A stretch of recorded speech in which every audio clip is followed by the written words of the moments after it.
Hey guys, welcome to our channel. In this video, you've learned on how you can connect your Hostinger domain to Blogger. So first thing that you should do here is you just have to log into your Hostinger account and to your Blogger account. Okay, so once you're here, just open your Blogger tab. After that, just go to the settings. That's right, and then right here, just have to scroll down, and then you just have to look for the custom domain. So simply tap on this one. Okay, and then after that, open your Singer account, then go to your domains. After that, you have here now your domain name. So we are just going to copy this one. That's right, and then go to Blogger, and then all you have to do is to paste it right here. Okay, so once you tap on the save option, you'll be able to see this section right here.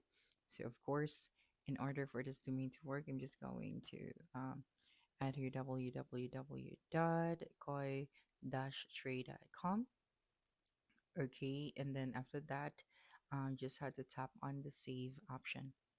Okay, so just wait for a couple of seconds, and then you'll be able to see here now your custom domain, your Hostinger custom domain. Okay, so if you want to redirect your domain, so you can also toggle the switch on for this one. So that's it for this video. If you think this video helped solve a concern, please subscribe, like this video, and leave your comment below. Bye.